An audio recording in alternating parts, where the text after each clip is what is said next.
All right, good morning, everyone.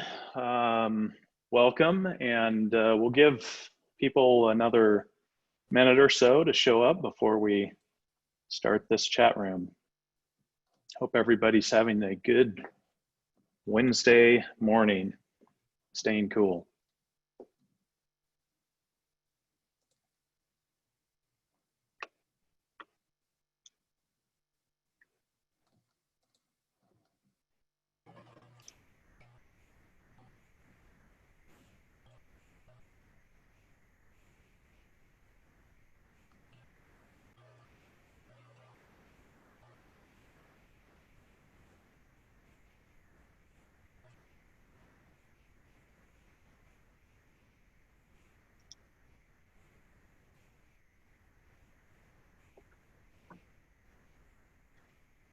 Well, I think I'll go ahead and get started. It looks like we have about 150 of you logged on so far, so that's fantastic.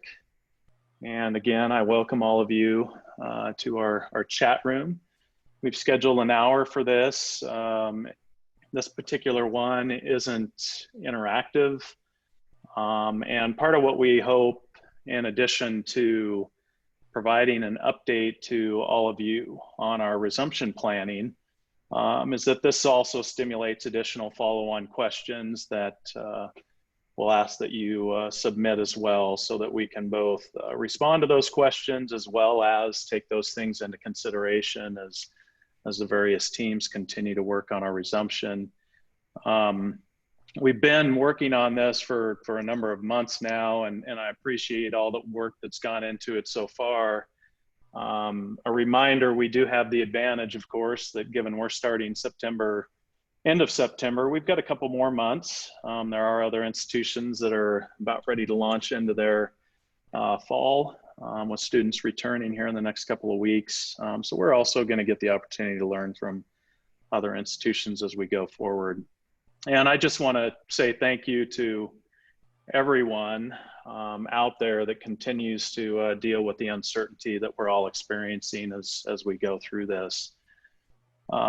Really what we want to do, as I mentioned, is provide everybody an update, as we promised, on where things are with the resumption planning, keep you in the loop on that regard, and continue to point to the fact that we're preparing for a robust fall term while ensuring that we provide for the health and safety of employees and students.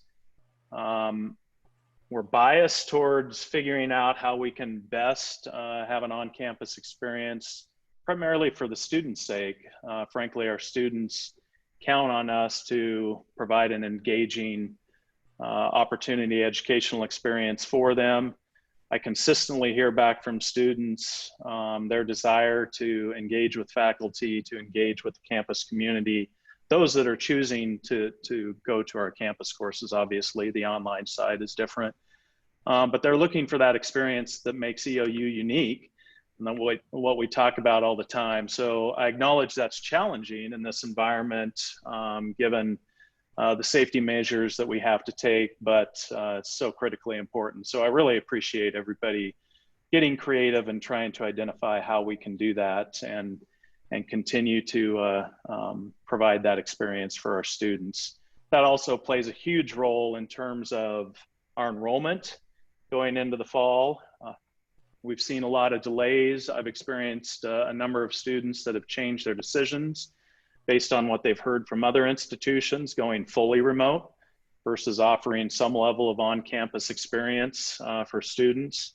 Again, the traditional student on average is not looking for a remote experience. And so in some cases, they're looking at it as if there's not an opportunity for some level of engagement, then they aren't planning to attend. And frankly, my own daughter went through that experience where she's choosing to now go to EOU because it offers the opportunity for her to engage with her faculty and the campus community.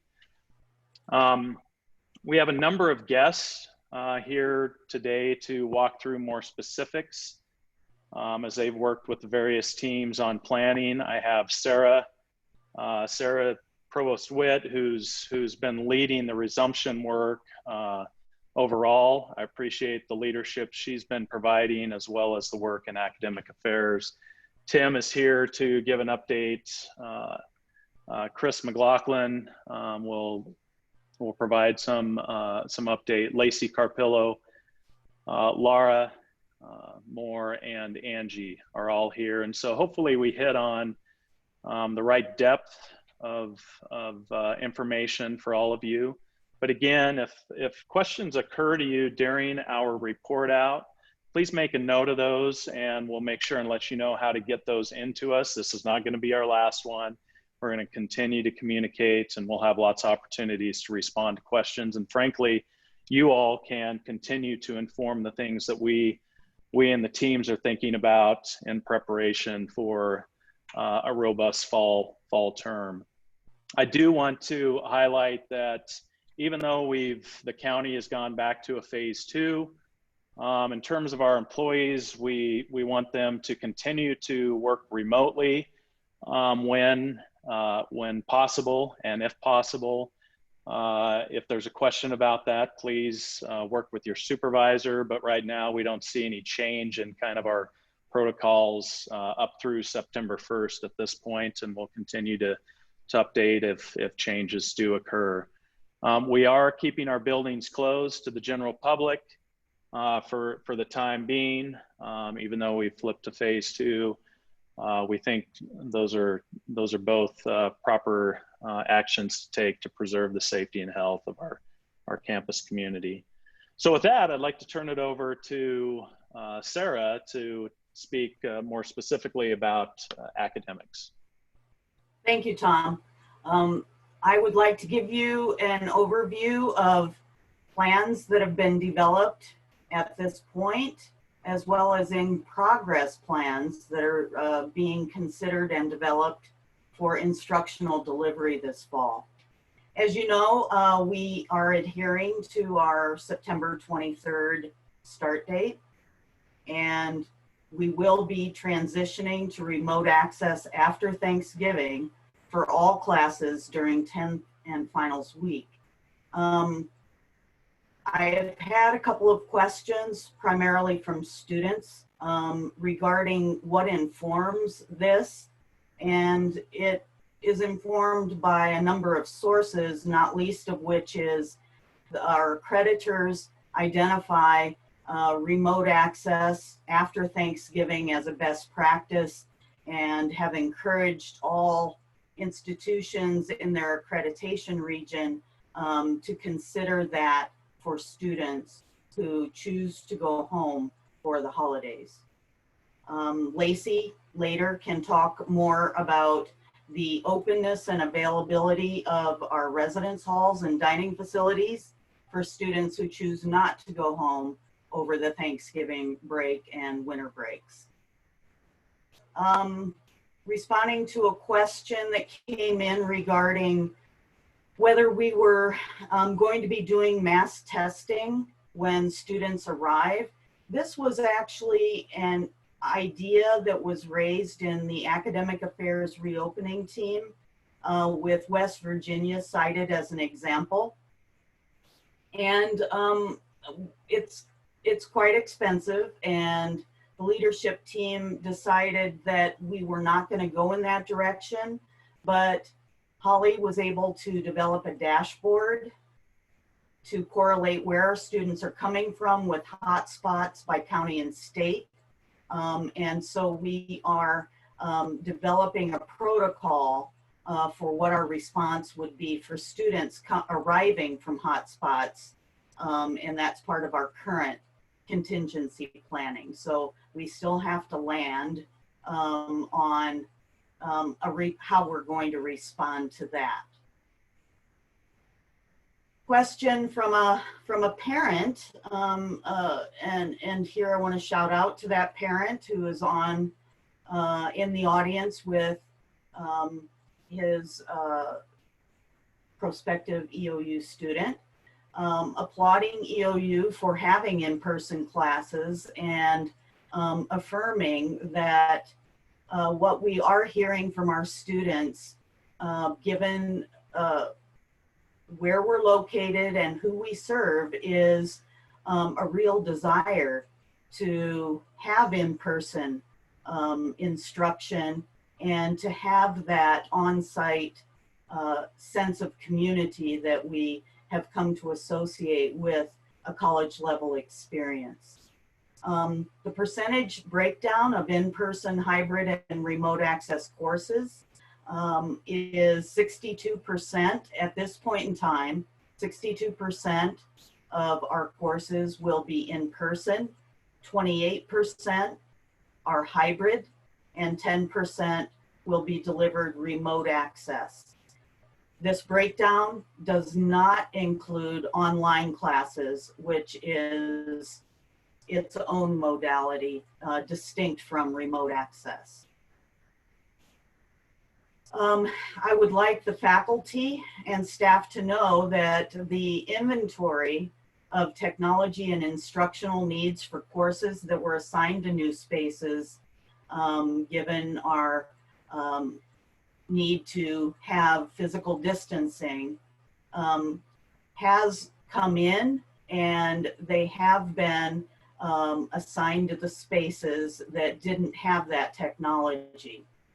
That technology will be installed as appropriate by start of classes. And you should know that the hierarchy of decision making that informed how the reopening team was going to manage the health and safety of our faculty and other at-risk populations pretty much went by disciplinary need for in-person instruction, such as science labs and the arts, student need for in-person instruction. And here we talked a good bit, as other campuses are talking, about the needs of our first year populations coming into a university environment. We also discussed in determining you know, which we would prioritize as in-person, the space capacity of a class, and our ability to follow safety guidelines given the enrollments for that class. So those were some of the background thinking that informed decisions made about modality. At this point, the deans and teaching faculty have discussed the modalities of the instruction, and those modalities were input into Webster on July 10th by Holly, who is leading the Space Force team.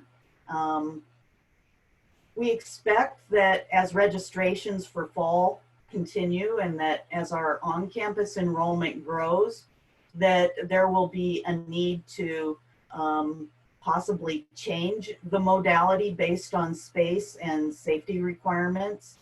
But when we make those changes, we will be making them all at once in late August and hope to implement final changes no later than September 1. And at that point in time, we will be communicating with the students about that change. For the early changes that are already in Webster, and these are just draft at this point, the committee is working on the communication out to students regarding how to access that information in Webster. And they'll be monitoring the modality of classes as we move to our September 1 final deadline for implementing any changes to the modality of fall instruction. So I would advise students and their parents just to access Webster, see where we're at right now, and then the closer we get to September 1, check in again, because we will be checking in with you. I want to assure faculty that we have an interim face covering policy in place for fall, and that all instructional and non-instructional rooms will be marked to measure 6-foot physical distancing. Furniture will be arranged accordingly. And a question came in about how we're going to enforce the face covering and physical distancing policy. And I would say that the orientation of our fall convocation will be to really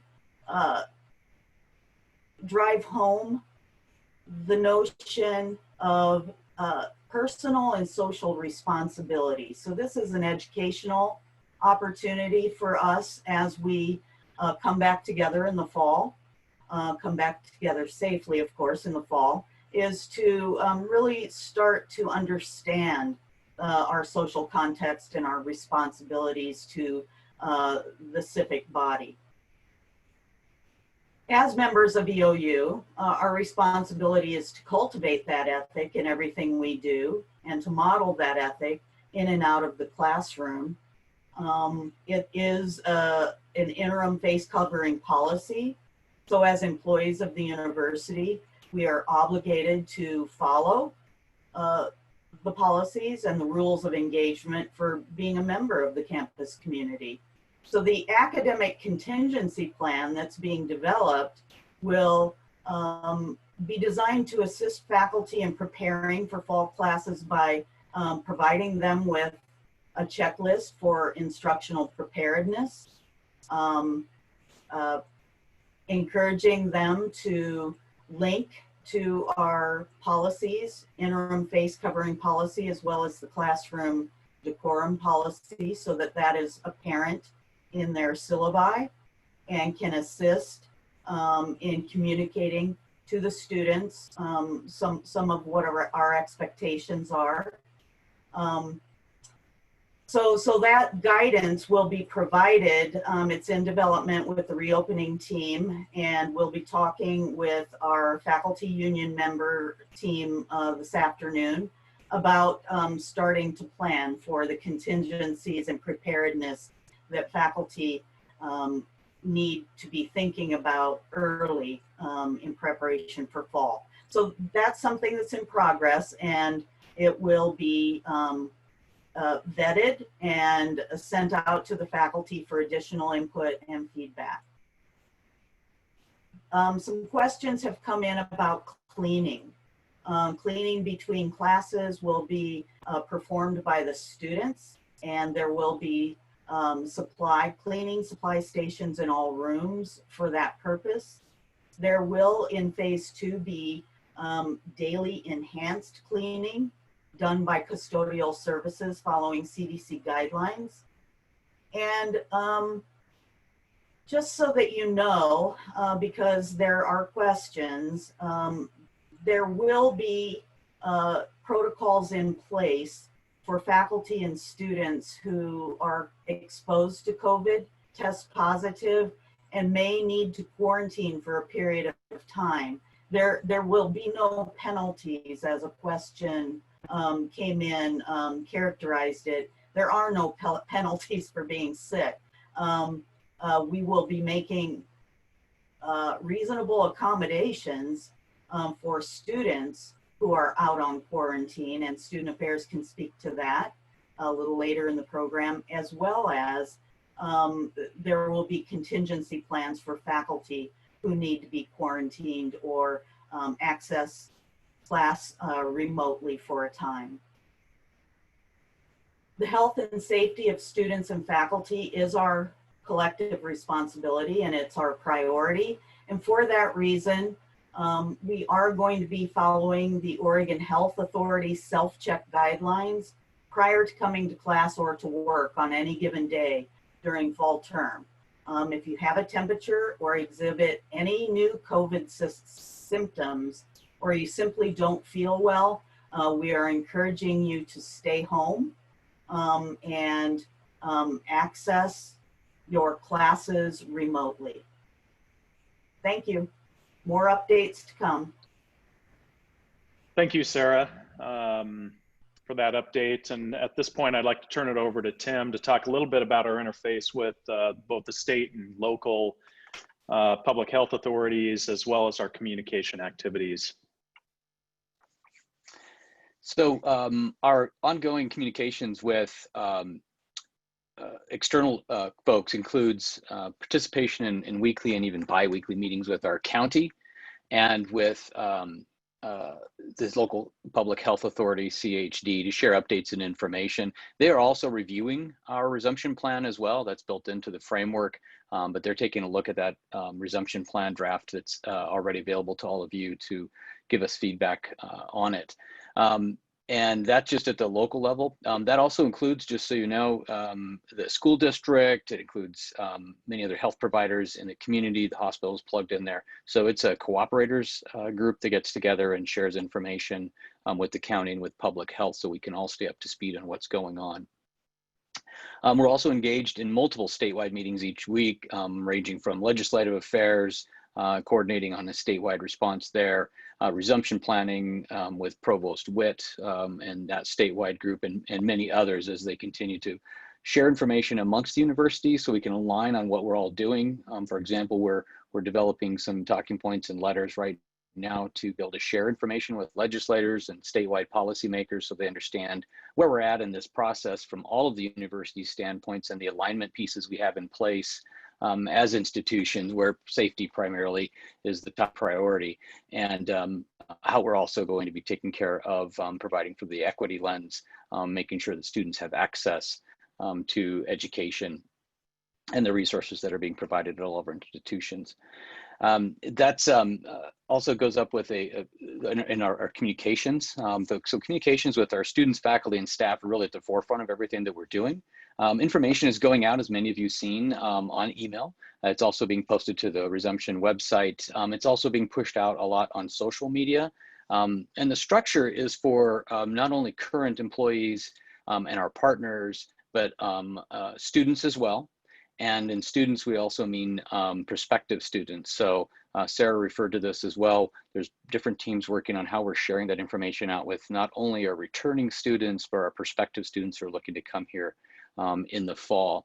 What we're doing, of course, is driving a lot of them to the web page. That's where we host the Resumption website.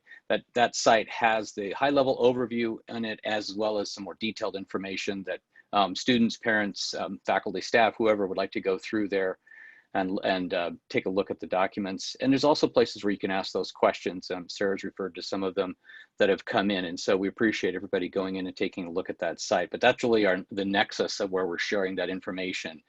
So if you hear that it's coming out in somewhere else, I would encourage you to just refer back to the website, maybe even ask that question, hey, I'm hearing it from somebody else, because we want to consolidate that information so it provides as much clarity as possible for all of our constituents.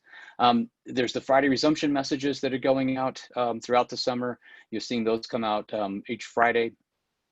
And these are also going out to students as needed. Usually we correlate with what's being said in one message to be more oriented for the campus community and for faculty and staff, for example, and some information is more just for students, but we are sending information out to our students on a regular basis as well. And if you're not already, I encourage you to follow EOU social media. If you're not active on, yeah, this is a great time to be active on social media. There's a lot of crazy information out there, but a lot of good information that we're sharing, and that's how we're engaging a lot with our students in particular, is through social media. We're also actively marketing to EOU students. I've had that question come up. Are we actually, promoting to students? Yes, we are. We have multiple campaigns in place through our marketing team. They're doing a great job at putting information together. You may have seen the Yes campaign that's out there that's already underway. That's in multiple targeted communities and statewide and regional, as well as online and other locations. That campaign is already underway, and there's specific other campaigns we're working on with folks. There's videos already underway. Got one going on today that's being shot, and we've had others already rolled out around resumption activities in the fall. And then just to wrap up, in terms of the external piece of it, the legislature, people may be wondering, there are meetings that are still occurring. The emergency board has met, legislative committees are meeting, the joint subcommittees are meeting this week. Education is on deck tomorrow for updates. The universities will testify at that hearing to provide updates and information to the legislators. There's a special session likely in early August. The legislature will again be looking at budget rebalancing and funding going forward. And there's other special meetings happening around the COVID response and impacts, with a particular focus on students and the impact to students, and particularly students who need access and maybe struggle with that access. And so there's there's meetings taking place with that as well around the state. But as always, our goal is to ensure that we're providing accurate, good, clean information to all of you. And if you're not hearing something, please feel free to let us know, and we'll try to share the right information with you. Thanks, Tim. Appreciate that. With that, let's turn it over to Chris McLaughlin to share on human resource related topics. Good morning, everyone. Just a couple of quick updates. Most of us, the vast majority of employees, are on work share schedules. The challenges of dealing with the unemployment checks and the Oregon Employment Department are getting better. Last week was the 10th week of work share scheduling, and almost all employees on work share schedules have received both state and federal UI benefits totaling 7 weeks as of last weekend. I do want to shout out and send kudos to Leanne Case and Jackie Nagel for their daily diligence in working with the overwhelmed Oregon Employment Department, both their regular claims, unemployment claims department, and their work share department. It has been a daily chore to get to the point where we're at now, and taken a lot of attention and effort, and thank you. As you've heard, returning back to campus, safety is the top line goal.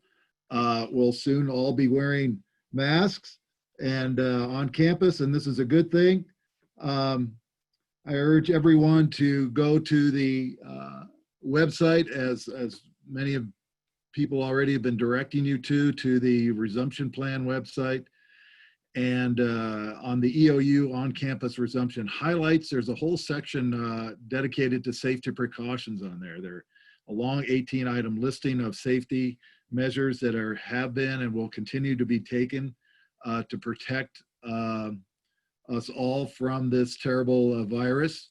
And please look that over. If you have questions about your own safety or the safety of someone else, please contact first your supervisor, and then if you get stuck there, contact the HR department. Lastly, I don't want to forget that we will be having new employees coming on this fall term.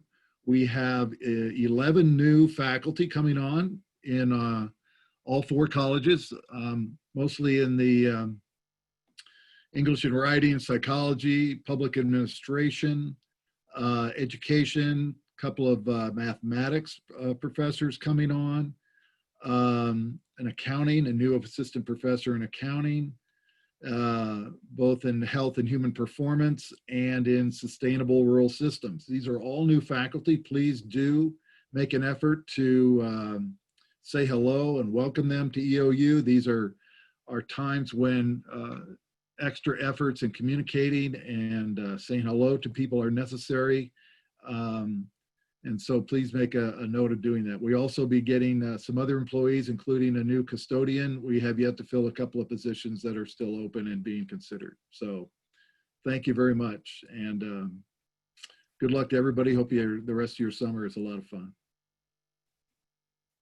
Thank you, Chris. Appreciate that update. And again, I would just highlight if employees have questions that either their supervisor may not be able to answer or that aren't pertinent for a supervisor, please contact HR.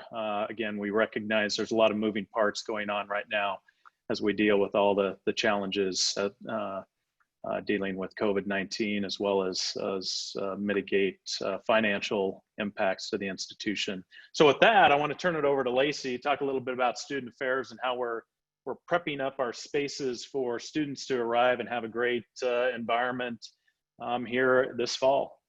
Lacey. Yes, hello. Hello, everyone. It is wonderful that you're joining us here today. I miss seeing all of you, and I really look forward to us coming together in the fall.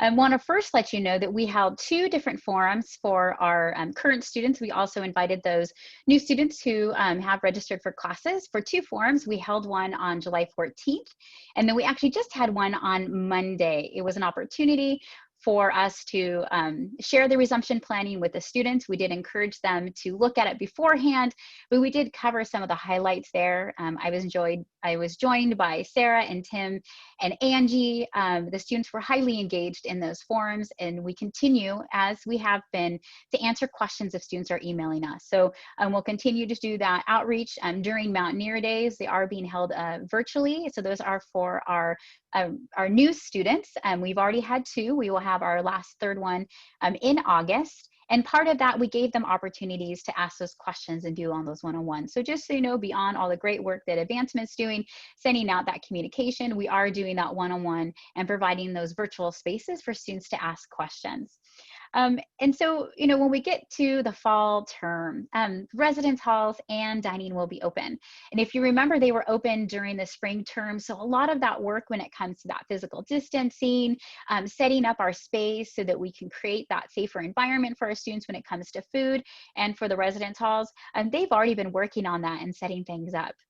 We're very excited about students returning and what we're able to offer. It's important to know that there are some benefits, lots of benefits to EOU, but our residence halls, we do need to create that distance between students. So it's 64 square feet. And because our residence hall are so big, that's actually really easy for EOU to do. So know that our students will be joining us in the residence halls. They will be provided that space so that we have that space in between students. We are asking them to wear masks when they're in any of the community space. And, you know, we encourage them in the hallways because the hallways, they might be passing by. And so we're also encouraging that mask wearing in those spaces in the residence halls, as well as the dining center. Those students who are eating, you can take your mask off to eating for those moments, but we're positioning and changing the seating in our dining area to create that physical distancing. We want you to know that's an important change that we've made for our housing is typically we are closed for a small amount of time during the winter break. We will be open.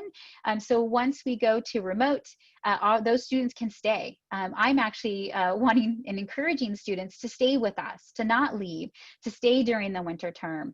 And the residence halls will be open for them to do so. So that is a change that we can encourage students to stay and stay on campus so they can prep and get ready for the winter term. For the Student Health Center, it's important to know that the Student Health Center is able to provide COVID-19 testing and provide all the other wonderful services that they have. We actually were doing that testing had that capability in spring. We'll continue to have that capability. Our Student Health Center is working very closely with our local hospital and other health authorities, and so there really is that partnership in how we do our work. They are seeing students in person, so know that it's all not just telehealth. And so they are doing a lot of the screenings in a telehealth way, and then if students need to be seen, they're able to enter and get that service. Our counseling center, again, will continue to be open and provide service. During spring, they did provide telehealth for that counseling services, but we'll be looking at that social distancing and being able to have that one-on-one with students. And so students will still be able to get the physical and mental health support that they need. And beyond that, Student Affairs has support for those students who are symptomatic or students who've tested positive for COVID-19. So know that we are encouraging our students to please go to our health center. If you are symptomatic, we want you going to the health center to get that testing. One, we know the health center is able to provide the tests for free, if not for a discounted cost. So right now there are some grants that our health center can access to hopefully to try to get that free for the students. It also allows us to provide that care and coordinate that care. So that concept of continuity of care, we can provide that if they go through our health center. So if we have a student who tests positive or is symptomatic and needs to quarantine, if they live in the residence halls, we have it set up to provide food delivery for that student. We have it set up to do laundry and trash. Look at what's the best place for them to quarantine. Is it their current room, or is it creating a different space for them to quarantine? As well as connecting them to the appropriate resources. Do know that if we do have a COVID positive 19 student, that the university student affairs will, of course, in partnership with our local health authority, will be doing that contact tracing and connecting with those individuals that may have had contact with that student. I think it's important to know that we'll hold confidentiality as one of the most important things, and that privacy. So we will be, when we do that contact tracing, that will be something that we'll always keep in the forefront for the work that we do. I do want you to know we're still going to have programs, we're still going to have activities for students, clubs, and organizations are still going to be able to hold those. It might look different. They might be in a larger space. They might have limited number of students. Of course, there'll be that mask and that social distancing, that physical distancing. We have a lot of opportunities to have speakers and bands to maybe we use virtual, but maybe have the students in a physical space. So I want you to know there's creative things that are happening. So students are still going to be able to get that enriching opportunities that you would expect when you come to college. And then for the testing center and the learning center, we will have social distancing and dividers, so there'll still be that availability for students to access those services, and we have online options for exams and tutoring. Weka Welcome, we are in the planning process, and I have to tell you, the creativity of the staff in figuring out how we create that sense of belonging and connection while keeping that physical distancing and the mask wearing. And so we're very excited about what's being created for students to be able to create that experience. So the next piece of it is really that community expectations. You know, Sarah talked about that personal and social responsibility, and really that's us. I think it was together while separate, it's possible. And so us working together and with our students to do that role modeling.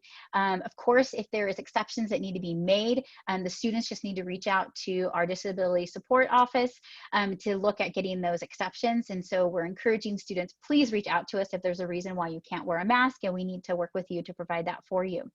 We're asking students, as we're asking everyone, to please do self-checks. So in the morning, think about, do you have any symptoms, fevers, get your masks, make sure you're washing your hands frequently, and then keeping that physical distance. We'll be working with our student leaders across campus who will be helping to do that role modeling and really connect their peers about that personal and social responsibility. As you can possibly imagine, there's so many details that we have when it comes to move-in and all aspects of students engaging with the institution. So what I'll encourage you, if you have questions, if you need more information, please reach out to me directly, or you can always go to the Resumption Planning webpage. There's a place for you to be able to ask those questions. And like Tom and Tim have spoke about, that's being updated frequently. Thank you. Thanks, Lacey. I appreciate that and all the work the team's putting in to make that happen for our students. I just have to say, I'm always impressed with how our students respond to whatever issue is in front of them. And so as we think about new policies with face coverings and those types of things, I actually fully anticipate our students are going to be great to work with in that regard. They're going to understand. We're going to build that community. So looking forward to that actually happening this September. With that, I'm going to turn it over to Laura, and she's going to talk some more specifics about facilities use and cleaning and those types of things for all of us. Good morning, everyone. You'll hear a little bit of some repetition here, some of what Sarah has spoken about as well as Lacey, but I did want to highlight really some logistical issues around our facilities, around cleaning. First, we have received some questions in terms of facilities about our HVAC systems. And I want to assure people that based on the CDC recommendations as well as OSHA, we feel really confident that we're able to make some small adjustments to our HVAC systems, and that those will be in line with those recommendations going forward. That's a number, there's a lot of details involved and a number of things that we're doing, and we'll be providing more detailed information on our Resumption Planning website, but just rest assured that we're actually feeling very good about the systems that we have, and small adjustments we need to make based on, again, the recommendations from CDC and OSHA. In terms of cleaning, Sarah highlighted a few of the ways we're going to address cleaning. As you might imagine, classrooms, labs, and common use areas do pose the biggest challenge, simply because the amount of people who are in and out of those spaces in any given day. We are taking the approach, first, we are moving some of our custodians to day shift. Most of you know that our custodians come in and clean up after us and work very hard when we're all gone home for the day. We're actually adjusting that, and we're going to have custodians on staff and on site throughout the day. Their primary focus on a day-to-day basis will be to be disinfecting common use areas as well as high touch areas, so that they're providing that service throughout the day. We will be providing cleaning supplies in every classroom on campus, so that all staff and students can feel comfortable disinfecting their area that they're about to sit in. We do want to allow everyone to have that level of comfort that they just disinfected their area. So we'll be providing a large number of cleaning supplies across campus. We do know that the latest guidance from CDC is that the spread of COVID-19 via surfaces is less and less likely than what they originally thought, but we are going to make a really significant effort to provide that kind of disinfection, both in supplies and as well as our custodial team disinfecting those spaces. We have purchased additional types of cleaning apparatus, if you will, foggers and things that allow us to disinfect larger spaces in a much shorter amount of time. So we are ramping up on those kind of supplies that will allow for disinfection to occur often and more easily. In terms of face masks, you've heard that word a lot today, face coverings. Masks have already been purchased, and some have already arrived and some are en route. We have purchased a variety of types of masks and coverings.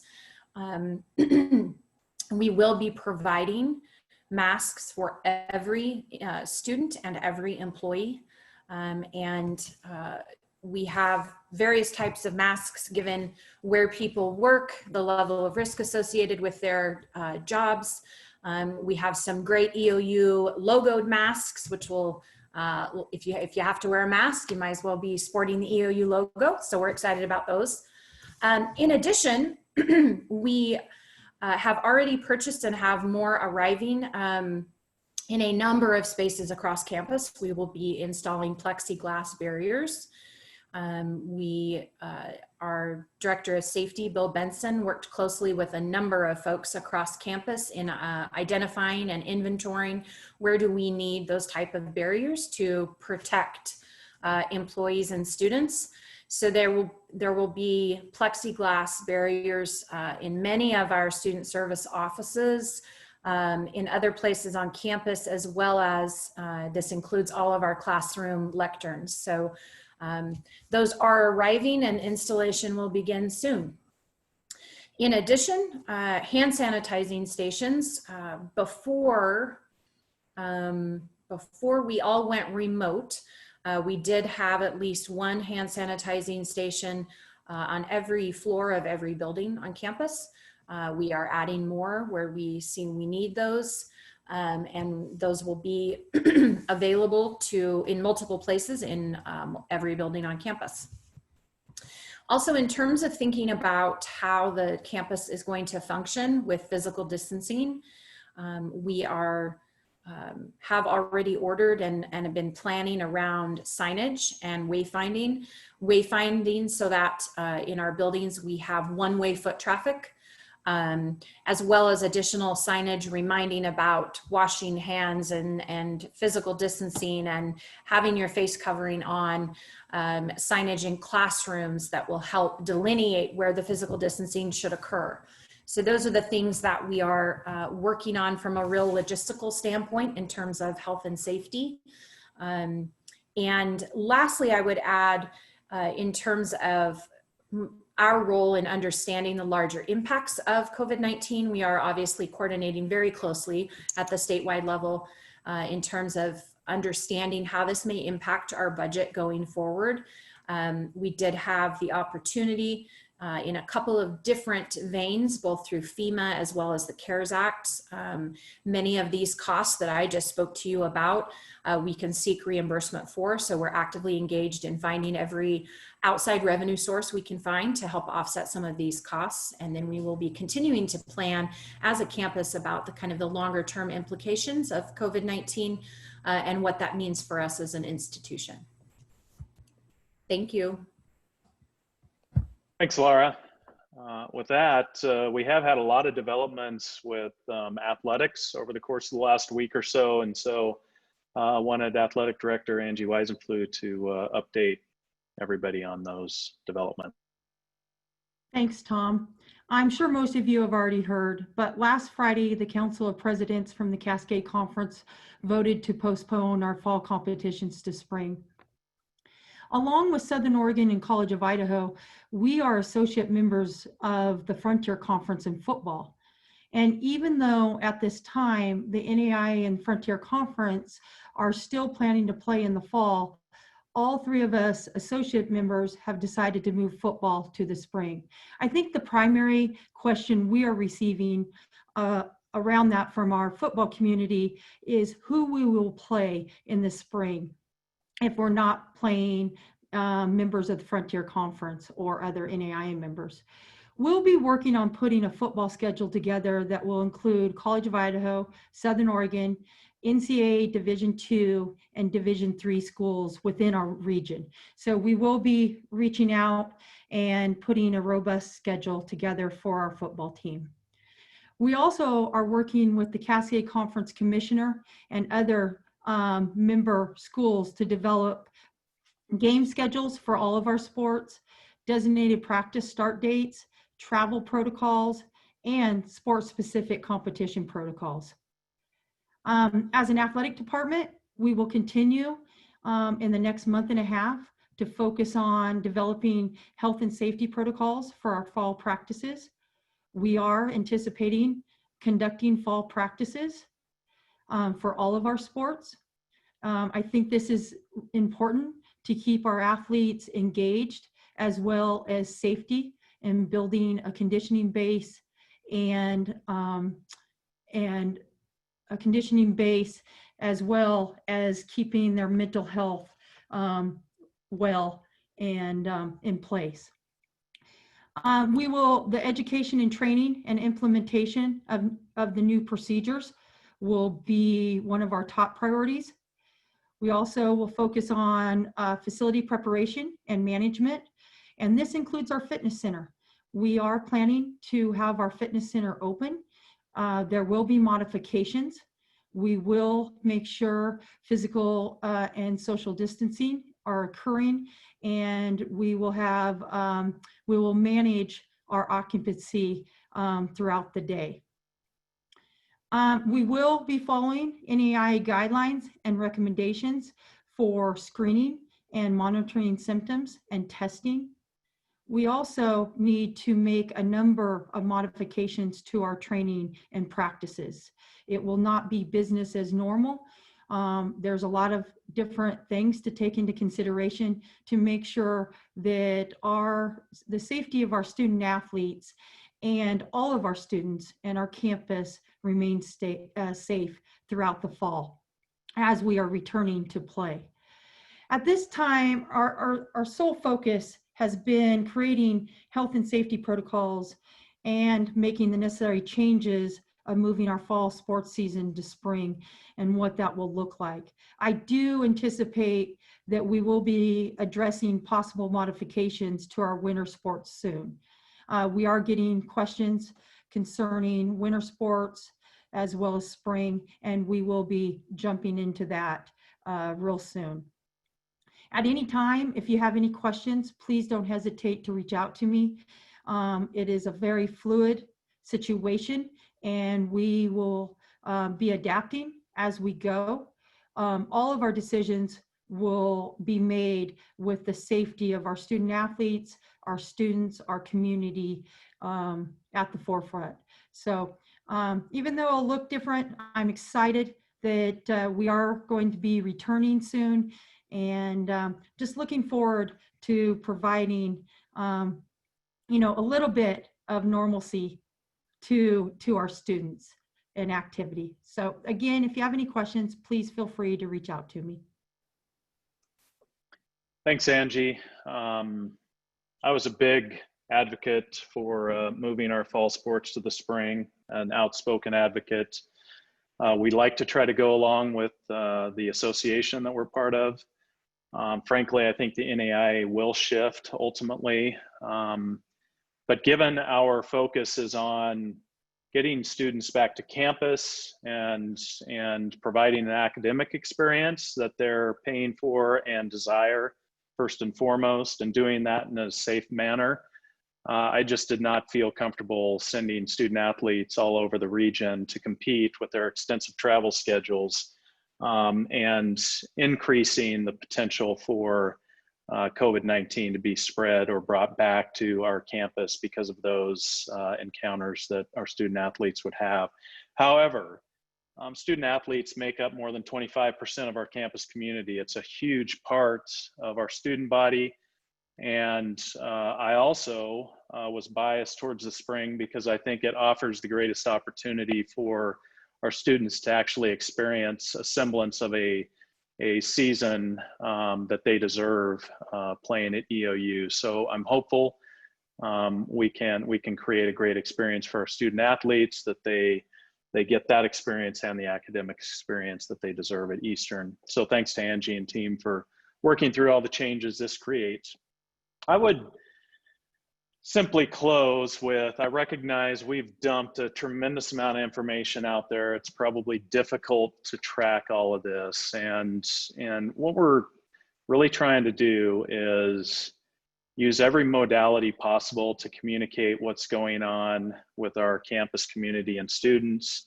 Tim referenced many. Obviously, Zooms like this are part of that. We know different types are more effective for different individuals.